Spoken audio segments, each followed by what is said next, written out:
Twongeye kubaha ikaze mu mwanya bacu bakunze bahire mu dukurikirana mu mpande z'imvise ikaze mu ano makuru aduye kubabwira amakuru ariko aravuga ku isi muri kano kanya.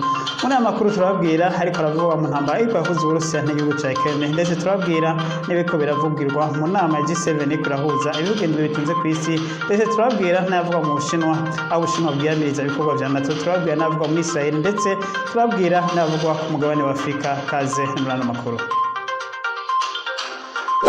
Twongeye kubaha kaze rero abanywanyi bacu bakunze bahire kwibutsa gufata isegonda canke abiri mugire sabone canke subscribe abakoresha ururimi rw'icongereza, ndetse mugire n'inkengeri kugira ngo ntimuze muracikwa n'ibiganiro n'amakuru aca kuri channel yacu, na cane ko tutabashikiriza amakuru yizewe kandi atohoje neza. Kaze ni muri ano makuru.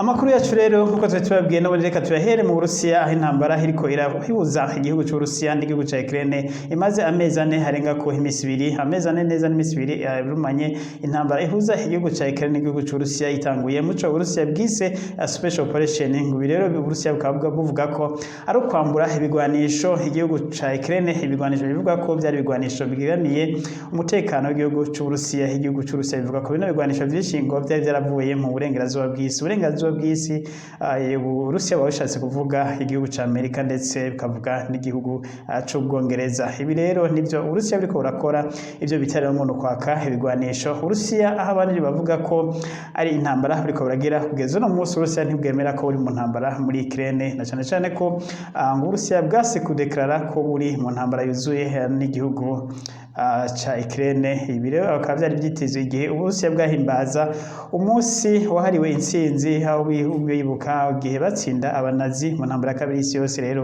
abantu benshi bakaba bari biteze ngo ko Perezida Vladimir Putin uwo munsi yari gutangaza ko hagiye mu ntambara yeruwe n'igihugu ca Ukraine. Ibiri navyo bikaba vyari gutuma intambara ihindura isura. Ubu rero Uburusiya buracavuga ko buriko burakora ico bita special operation, atari intambara buriko burakora. Turabwira rero ibiriko biraba muri special operation canke intambara canke invasion biwe bivanye nuko uvyita ibiriko biraba muri Ukraine.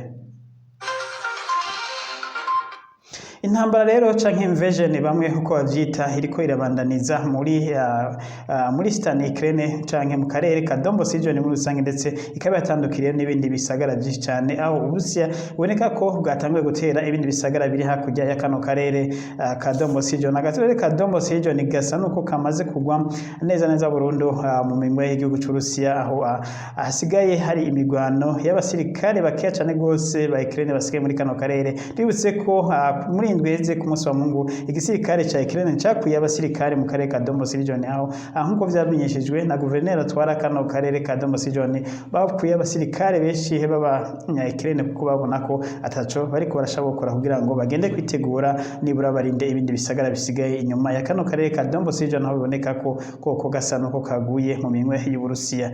Intambara riziko zibera Severodonetsk ndetse na Lysychansk n'ikindi gisagara gikurikira givuga ko ari nk'ihasa rya kano karere ka Donbas region. Rero niho habandanije intambara. Tubibutse ko Lysychansk Uburusiya bwatanguye kwatera amamisire ku munsi w'ejo, ndetse bukaba bwarajegeje cyane gose. Rero none umunsi ibitero byabandanije muri kano karere, ibindi bitero Uburusiya bwakoze ndetse bwanerekanye ngo n'ibitero byasambuye ibirindiro bibiri bikomeye cyane gose by'abasirikare ba Ukraine, ndetse hari ibibanza muri ibi birindiro bibiri byo kwimenyereza mu byo kwigisha abasirikare basaja. Ikirindiro ca mbere canke bavuga ko Uburusiya nkuko bimenyeshwa na Igor umuvugizi w'igisirikare c'Uburusiya, amenyesha ko ngo ikigo ca mbere catewemo ngo cari ikigo c'ibatayo 169 y'abasirikare ba Ukraine. Iki gice kikaba cari mu gace kitwa Desina Chenova. Aka gace rero ngo niko ibitero ca mbere c'Uburusiya cabereyeko no munsi, aho kano gace rero katewe komisire nyinshi cyane gose. Bivuga ko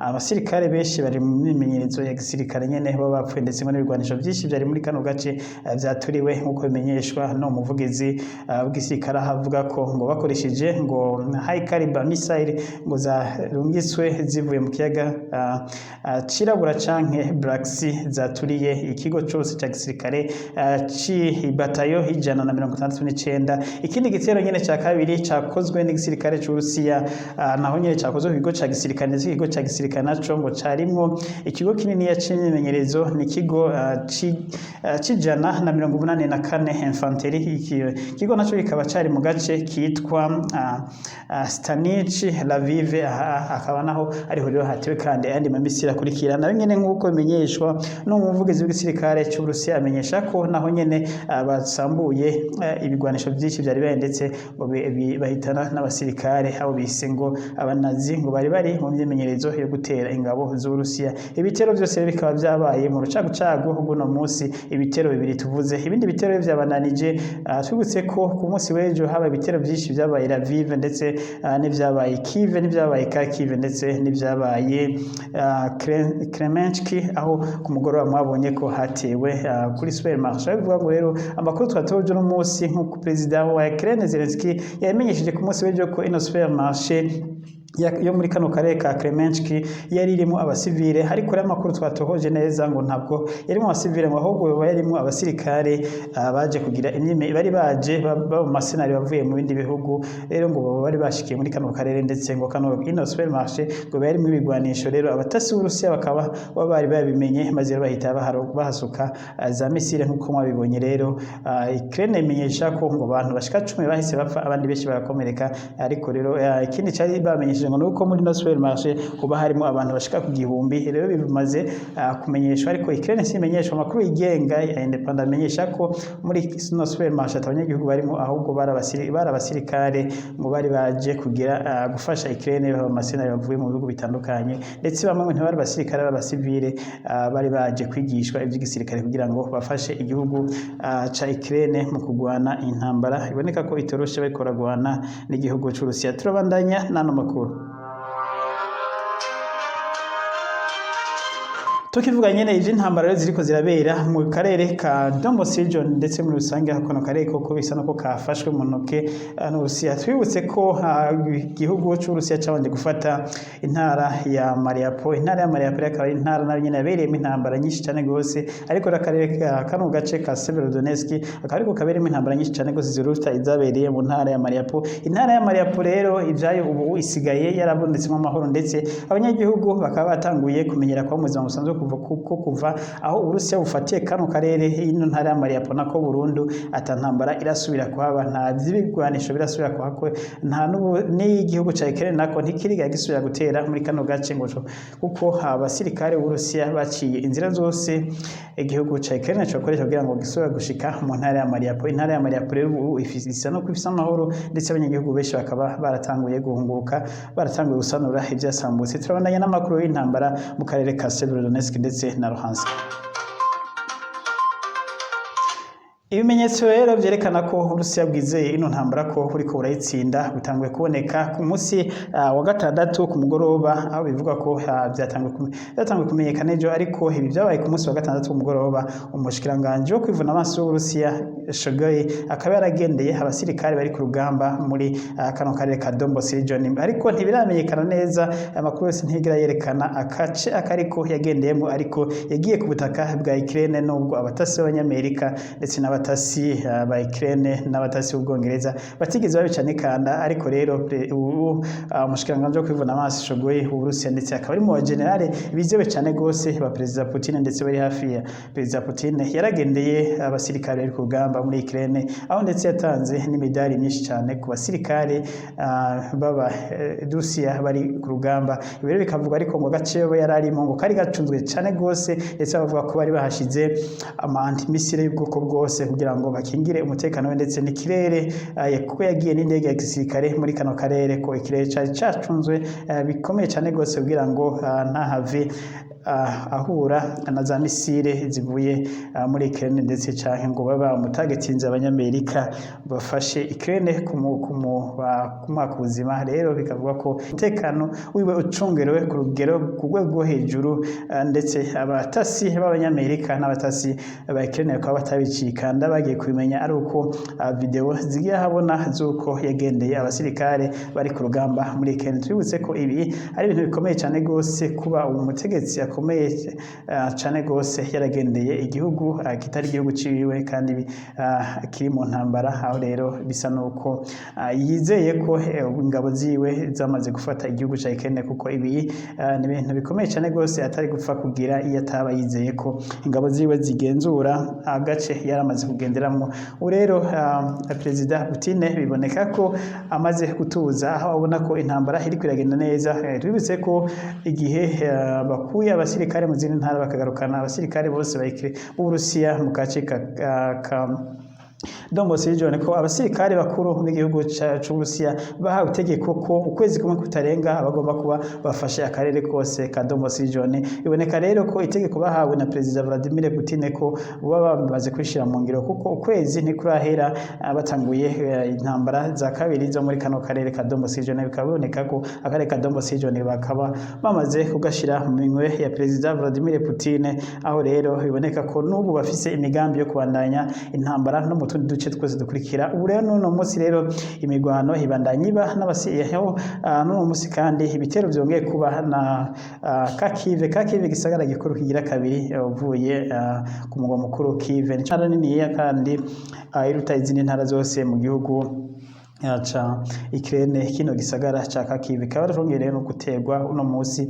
Imigwano rero ikaba ibandanya muri tuno duce twose, biboneka ko ingabo z'Urusiya ubu zimaze kubona ko ziriko ziratsinda urugamba. Nubwo biriko rero igisirikare ca Ukraine naco ntikicaye, ndetse kikaba kibandanya kuronka imfashanyo ziva mu bihugu vya Amerika, ndetse biboneka ko Amerika n'ibindi bihugu bifasha igihugu ca Ukraine ko biyemeje kongereza ibigwanisho aha Perezida Vladimir Zelensky, ndetse n'amahera menshi. Mu mahera twabwiye rero ibyavugiwe mu nama ya G7 ku munsi w'ejo. Inama ya G7 rero ikibandanya iriko irabera mu Germany, ikaba yongeye kwemeza ko bose bafatikanije bose bano bagize bino bihugu indwi biri mu nama ya G7 bakaba bemeranije ko bagiye kongereza amafaranga bakoresha mu ntambara ya Ukraine, ndetse no kongera guha ibigwanisho bikomeye Perezida Zelensky kugira ngo abandanye agwanira igihugu ciwe. Turabandanya tubabwira nyene ivyo bemeranije gukora muri Ukraine.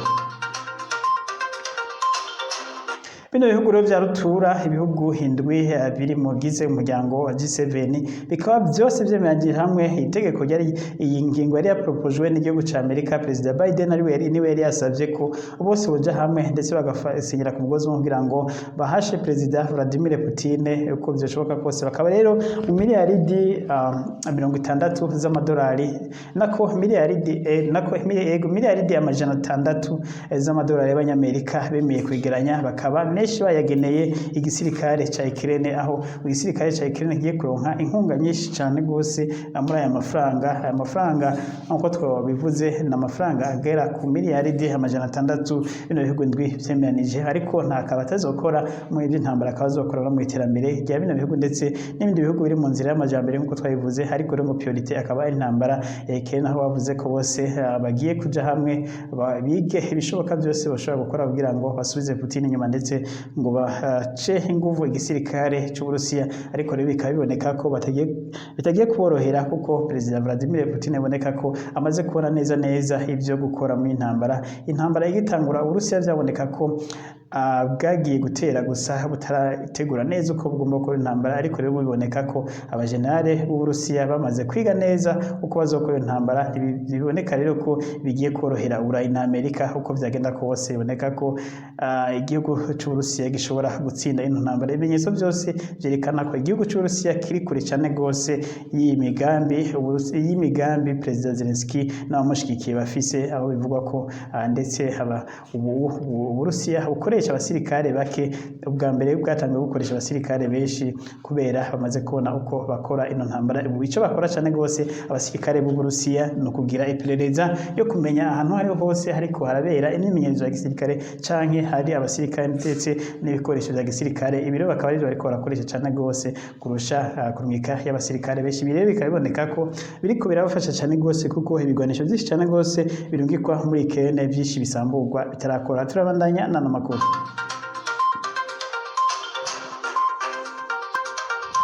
ku munsi w'ejo rero muri inama nyene ya G7 iriko irabandanya aho nyene bariko bariga ukuntu bagiye guhasha ngo Perezida Vladimir Putin, minisitiri wa mbere w'Ubwongereza Johnson Boris yaracarenjinze aba ari muri inama ababwira ngo babereke Putin ko nawe afise ibifuba, uko Putin ngo akunda kwerekana igifuba ngo yibaza ko ari we mugabo wenyene ngo afise igikiriza kininiya cane, aravuga ngo bakora amakoti bereke Putin ko nabo bakomeye, ariko rero ntibabigize. Ico bakoze bano bategetsi bo mu nama ya G7 bandutse batwenga, tubutse ko inama ya G7 abari bayigize bose hari abagabo, hata mugore yararimo, hata mugore n'umwe ari mu batwara bino bihugu indwi muri kino gihe. Igihugu c'Ubujerumani nico maze imyaka myinshi gitwarwa n'umugore Angela Merkel, ariko rero ubu kikaba gitwarwa n'umugabo. Kuba ku bihugu vya G7 byose ubu bitwarwa n'abagabo, ariko bari bose bitavye inama, rero bakaba bari hamwe. Rero imigabo n'imigambi bafise ngo niyo kugerageza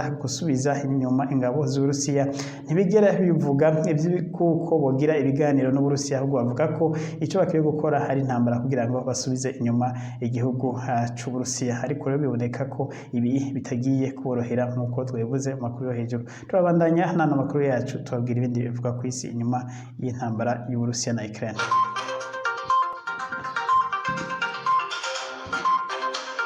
Reka tuve rero mu Burusiya na Ukraine tusimbire muri Amerika. Muri Amerika ku munsi w'ejo haratowe abantu 46 bose bapfiriye mu gikamyo cari cugaye hagati hafi ku mupaka Amerika ihana urubibe n'igihugu ca Mexico. Abantu rero bakavuga ko bari abanyafrika bari binjiye baciye muri Mexico bashaka kwinjira muri Amerika, bakaba ari bamwe bita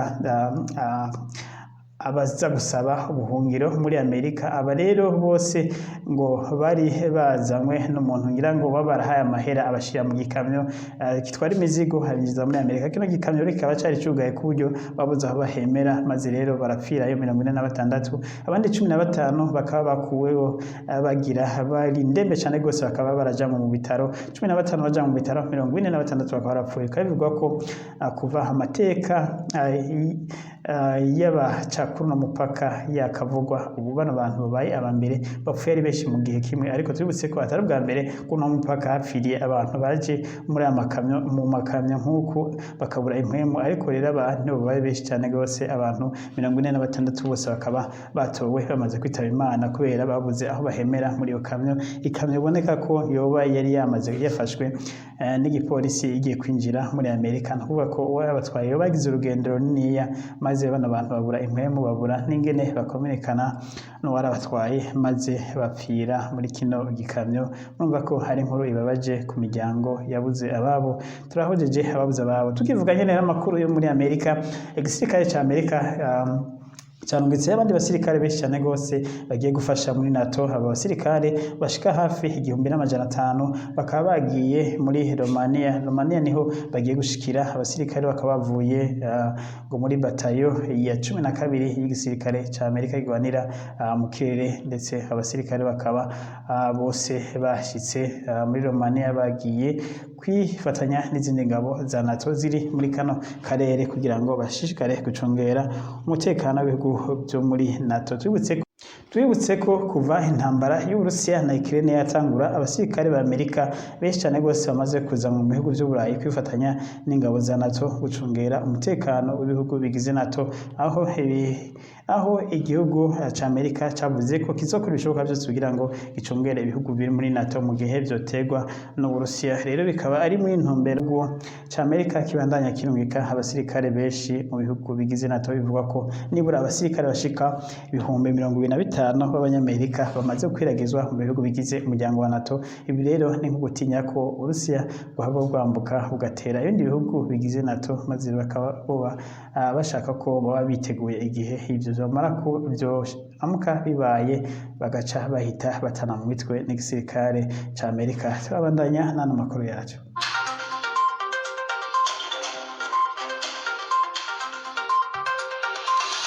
Tuve ngaho rero muri Amerika dusimbire muri Israel nk'uko twari tubabwiye muri Israel twabwiye ku munsi w'ejo ko inama nshingamateka kubera umugambi uri ku butegetsi wa Benedict watakaje majorité y'inama nshingamateka. Rero uno munsi rero amatora akaba agiye kuba yo kugira ngo inama nshingamateka isenyugwe maze rero leta nshasha izocitorwa. Ibiharuro rero vya sondage canke amajwi y'abakora ubushakashatsi bw'amatora yo muri Israel yerekana ko minisitiri wa mbere wa kera azwi cyane gose Benjamin Netanyahu ashobora kugaruka ku butegetsi, aho biboneka ko amajwi yose ubushakashatsi yerekana ko ariwe ashobora kuronka amajwi menshi maze akagaruka ku butegetsi. Tubutse ko Benjamin Netanyahu ari umutegetsi yatwaye igihugu ca Israel igihe kinini cyane gose kurusha abandi bategetsi bamaze gutwara igihugu ca Israel. Rero ngo bafise amahirwe menshi yo kugaruka. Turabandanya n'amakuru yacu. Tuve rero muri Israel tugaruke ku mugabane, tuze ku mugabane wa Afrika. Ku mugabane wa Afrika amakuru yacu adushikanye muri Sudani hari ukutumvikana igisirikare hagati ya Sudani n'igihugu ndetse ca Ethiopia. Ku munsi wa Mungu uheruka igisirikare ca Ethiopia carishe abasirikare ba Sudani indwi. Abasirikare ba Sudani igisirikare ca Ethiopia kikaba cabarashe bivugwa ko ngo bari bajabutse umupaka bakaba binjiye ku butaka bwa Ethiopia. Abasirikare ba Ethiopia bakaba bahise babarasa muri kurasana abasirikare indwi ba Sudani bakaba bahise bapfa.